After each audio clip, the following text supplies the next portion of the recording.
Okay, so today we're diving into something pretty heavy, but incredibly important, especially here in the U.S., workplace harassment. Yeah, definitely a big one. And unfortunately, it's something that I think we all know is still very much present in workplaces all across the country. Yeah, for sure. And I think we're all pretty familiar with, the basics like sexual harassment, but we're going to go a little deeper today, right? Absolutely. It's not just limited to sexual harassment. There are so many forms of harassment that target people based on their race, their age, their religion, their national origin. Right. So we're really going to try to unpack all of that today, look at all those different angles, and really get into the nitty-gritty of what exactly constitutes harassment in each of those categories, within the U.S. context. Yeah. Because it can be a bit different depending on where you are in the world, right? Absolutely. Laws and cultural norms vary so much, even within different states in the U.S., it can be different. So, yeah, we'll definitely focus on the U.S. Legal and social landscape. Awesome. So let's dive right in. First things first, I guess. When we talk about workplace harassment here in the U.S., what are we actually talking about? Like, legally speaking, how is it defined? So, legally in the U.S., workplace harassment is any unwelcome conduct that's based on certain protected characteristics. Protected characteristics. Okay. Right. And these include race, color, religion, sex, which includes sexual orientation, transgender status, pregnancy, and then also national origin, age, and disability. Got it. So it's not just like any kind of annoying behavior, right? It has to be tied to one of these specific protected characteristics. Yeah, exactly. It's not just someone being a jerk. There has to be that element of discrimination based on one of these protected traits. And for it to be considered unlawful harassment, it usually has to meet one of two conditions. Okay. What are those? So one condition is if putting up with this offensive behavior actually becomes a condition of your employment. Oh, wow. Like, your boss says something like, hey, if you want this promotion, you better, something like that. Yeah, I get it. So basically, you're being forced to endure it in order to keep your job or get ahead. Exactly. The other condition is if the behavior is so severe or happens so often that it creates a hostile work environment. Hostile work environment. Okay. Right. And the law looks at this from the perspective of a reasonable person. Like, Right. would a reasonable person find this environment hostile or abusive because of this behavior? That makes sense. So it's not just about like one offhand comment or, a single incident. It has to be something pretty pervasive or serious. Yeah, generally speaking, that's right. The law recognizes that there are going to be some minor disagreements or occasional misunderstandings in any workplace. But when it becomes a pattern of behavior or when it's something really egregious, that's when it crosses the line into illegal harassment. Okay, that's helpful. So we have a sense of what constitutes workplace harassment legally in the U.S., but can you give us some more concrete examples? Like, what kind of behaviors are we actually talking about here? Oh, sure. There are a lot of different behaviors that can fall under this. Some common ones would be things like offensive jokes. Okay, jokes, right. Yeah, jokes based on, someone's race or gender or religion, that sort of thing. And then slurs, obviously. Right, slurs, those are pretty clear cut. Right. And then physical assault or threats. Oh, wow. Yeah, that's obviously way over the line. Absolutely. But it doesn't always have to be physical. It can also be more subtle forms of harassment, like intimidation, ridicule, insults, displaying offensive pictures or objects. Okay, so it can be quite varied. And I guess it's also about the context, right? Like, what's the intent behind the behavior? Yeah, intent can play a role, but it's really more about the impact. Like, how does the behavior affect the victim? Does it make them feel uncomfortable, unsafe, or unwelcome in the workplace? That's what really matters. That's a good point. So it's not just about what the harasser meant to do. It's about how their actions actually impacted the other person. Exactly. Okay, that's really helpful. So we've got a good understanding of what workplace harassment is in general, but now let's break it down by those protected characteristics. Let's start with race. What are some specific examples of racial harassment that we might see in a U.S. workplace? Okay, so racial harassment can manifest in a lot of different ways. Some common examples would be things like using racial slurs or epithets. Yeah, that's pretty blatant. Right. Making derogatory remarks about someone's race or color, like saying things that are offensive or stereotypical. Right, and sometimes these things can be disguised as jokes. Yeah. Which, of course, doesn't make them any less harmful. Absolutely. That whole it's just a joke defense that doesn't fly. And then there's mocking someone's accent or their way of Oh, speaking. yeah, like making fun of someone for having a certain accent or for not speaking English perfectly. Exactly. And then things like displaying racist symbols or imagery in the workplace. Okay, so it can be pretty overt, but I imagine there are also more subtle forms of racial harassment. Oh, absolutely. And these can be even more insidious because they're harder to pinpoint. Like what? Well, for example, there's something called microaggressions. Microaggressions, These right. are like those subtle, often unintentional slights or insults that communicate some sort of bias or prejudice. Okay, so it's not always like a big dramatic incident. It can be those little things that build up over time. Exactly. And those can be really damaging too because they chip away at someone's self-esteem and sense of belonging. It's like death by a thousand cuts. That's a good way to put it. So it's really important to be aware of those microaggressions, even if they don't seem like a big deal in the moment. Right. And it's not just about being aware of them, it's about calling them out and challenging them when you see them happening. Absolutely. Okay, so that's racial harassment. Let's move on to sex-based harassment. Um, I feel like this is a topic that people are generally more familiar with, but maybe you can shed some light on the legal nuances and how it specifically plays out in U.S. workplaces.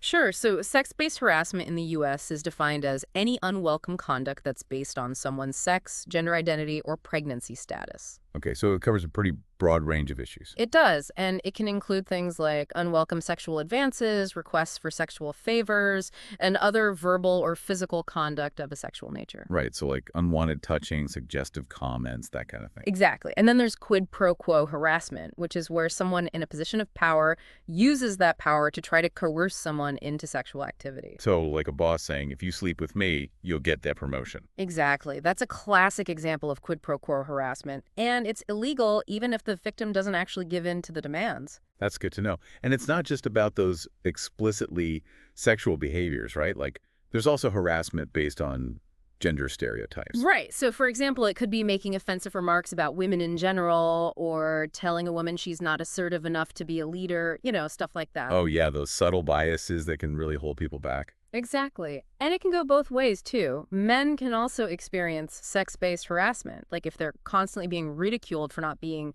manly enough, or if they're being passed over for promotions because they're seen as too sensitive. Right. So it's not just about one gender harassing another. It's about anyone using someone's sex or gender identity against them in a harmful way. That's exactly right. Okay, so that's sex-based harassment.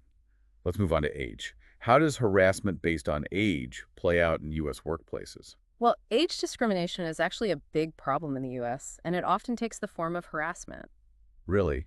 It seems like we hear a lot about age discrimination in terms of hiring, but I haven't really thought about it in the context of harassment.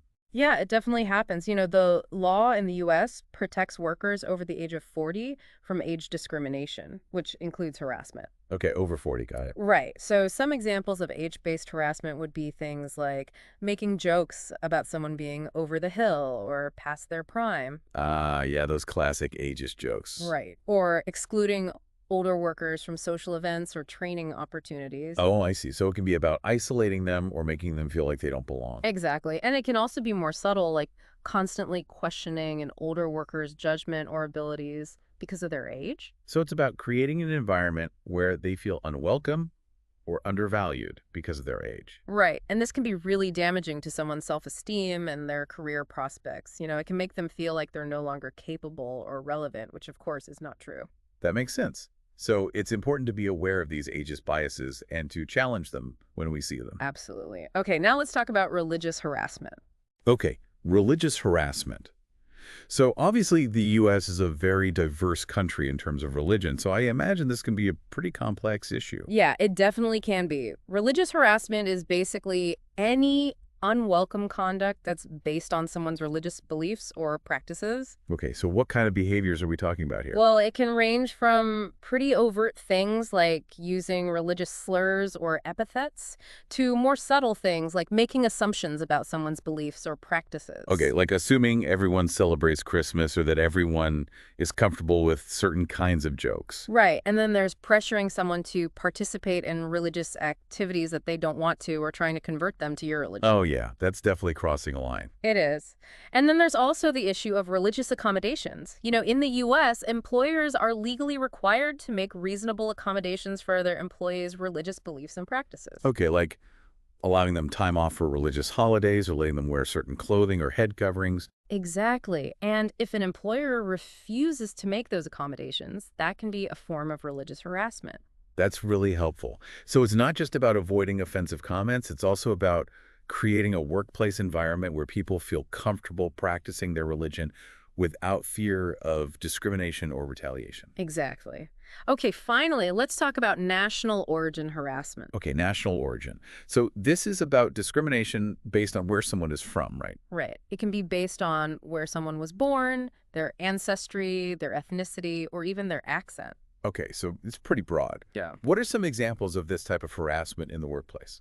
Well, like I said, it can be based on someone's accent. So making fun of someone's accent or telling them to speak English can be a form of harassment. Yeah, that's really disrespectful. It is. And it can also be based on someone's ethnicity or national origin. So making derogatory remarks about someone's culture or country of origin or using ethnic slurs. Okay, so those are pretty straightforward examples, but I imagine there are also more subtle forms of this type of harassment. Oh, yeah, definitely. Like excluding someone from social events or work opportunities because of their national origin, or treating them differently than other employees because of where they're from. Right, so it's about creating an environment where they feel like they don't belong or that they're not valued because of their background. Exactly. And it's important to remember that this type of harassment can affect anyone, regardless of their immigration status. That's a good point. So even if someone is a U.S. citizen, they can still experience discrimination based on their national origin. Right. Okay, so we've covered a lot of ground here. We've talked about what workplace harassment is, how it's defined legally in the U.S., and we've looked at specific examples of harassment based on race, sex, age, religion, and national origin. So now I want to shift gears a bit and talk about the laws that are in place to protect workers from this kind of harassment. What are the main federal laws that address this issue? So, the most important federal law when it comes to workplace harassment is Title VII of the Civil Rights Act of 1964. Title VII, okay. Right, and this law prohibits discrimination based on race, color, religion, sex, and national origin. Okay, so it covers a lot of ground. And this applies to all employers, right? Well, it applies to employers with 15 or more employees. Okay, 15 or more employees. Got it. Right. And it's important to note that Title VII doesn't just prohibit discrimination in hiring and firing. It also prohibits harassment that creates a hostile work environment. Okay, so even if you don't lose your job or get denied a promotion, you can still sue your employer for harassment under Title VII. Exactly. And the EEOC, the Equal Employment Opportunity Commission, is the federal agency that enforces Title VII. Okay, so if you feel like you've been harassed at work, you can file a complaint with the EEOC. That's right. And they'll investigate the complaint and see if there's enough evidence to take action against the employer. Got it. So that's Title VII. What other federal laws are there? Well, there's also the Age Discrimination in Employment Act, or ADEA. ADA, right? Right. And this law protects workers who are 40 years of age or older from discrimination, including harassment. Okay, so it's specifically for older workers. Right. And then there's the Americans with Disabilities Act, or ADA. ADA, right? And this law prohibits discrimination based on disability, including harassment. Okay, so we've got Title VII, ADEA, and ADA. Those are the main federal laws that protect workers from harassment. Exactly. But it's important to remember that each state also has its own laws prohibiting discrimination and harassment. Oh, right. So it can get pretty complicated. It can, and sometimes state laws offer more protection than federal laws, so it's always a good idea to check your state's laws as well. Okay, that's good advice. So we've talked about the laws, but I want to get into the impact of harassment. Like, what are the real-world consequences of experiencing harassment at work?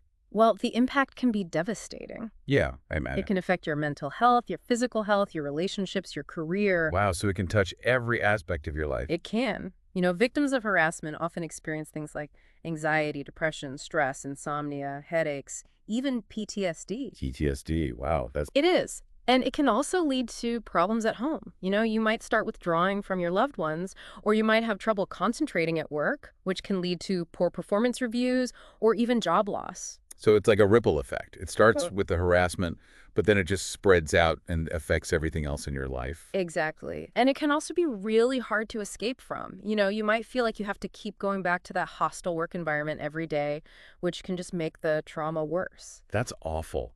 So it's important to remember that this isn't just about bad behavior. It's about real harm that's being done to people. Right. And it's not just about the individual victims either. Harassment can also have a negative impact on the entire workplace. How so? Well, it can lead to lower morale, decreased productivity, increased absenteeism, and higher turnover. Oh, wow. So it's not just a human resources issue, it's a business issue too. Exactly. And it can also damage the company's reputation. Right, especially in today's world where news travels so fast. Exactly. If a company gets a reputation for being a hostile work environment, it can be really hard to attract and retain top talent. That makes sense. So it's really in everyone's best interest to prevent and address harassment in the workplace. Absolutely. Okay, so we've talked about the problem. Now let's talk about the solutions. What can companies do to prevent and address harassment? Yeah, that's the big question, right? Like, how do we actually make workplaces safer and more inclusive for everyone? Well, the first step is to have a clear and comprehensive anti-harassment policy in place. Okay, a policy. Makes sense. Right. And this policy should clearly define what harassment is, provide examples of prohibited conduct, outline the reporting procedures, and state the consequences for violating the policy. Okay, so everyone knows what the rules are and what will happen if they break them. Exactly. And it's not enough to just have a policy in writing. It needs to be communicated effectively to all employees. So like regular training sessions and stuff like that. Exactly. And the training should be interactive and engaging. It shouldn't just be a boring lecture. Right. It needs to be somebody that people actually pay attention to and learn from. Exactly. And it's also important to create a workplace culture where people feel comfortable reporting harassment. So like having an open door policy and encouraging people to speak up if they see something wrong. Right. And it's also important to take all reports of harassment seriously and to investigate them thoroughly and impartially. Yeah, that's crucial. If people feel like their reports are going to be ignored or brushed aside, they're less likely to come forward. Exactly. And when harassment is found to have occurred, the company needs to take swift and appropriate disciplinary action. So holding the harasser accountable and making it clear that this kind of behavior will not be tolerated. That's right. And the discipline should be proportionate to the offense. Okay, so a slap on the wrist for a minor offense, but something more serious for a more serious offense. Okay, so those are some key steps that companies can take to prevent and address harassment. But what about the individual employees? What can they do to protect themselves and their colleagues? Well, the most important thing is to know your rights. Right, know your rights. Exactly. Understand what constitutes harassment, what the company's policy is, and what your options are if you experience or witness harassment. Okay, so do your research and be informed. Right. And don't be afraid to speak up if you see something wrong. Yeah, it can be scary to confront someone, especially if they're in a position of power. It can be. But it's important to remember that you're not alone. There are laws in place to protect you, and there are people who can help. Right, like the EEOC or a lawyer. Exactly. And if you do experience harassment, document everything. Document everything. Okay. Right. Write down what happened, when it happened, who was involved, any witnesses, anything you can remember. So basically, keep a record of the harassment. Exactly. And this will be really helpful if you decide to file a complaint. That makes sense. And I guess it's also important to support your colleagues if they experience harassment. Absolutely.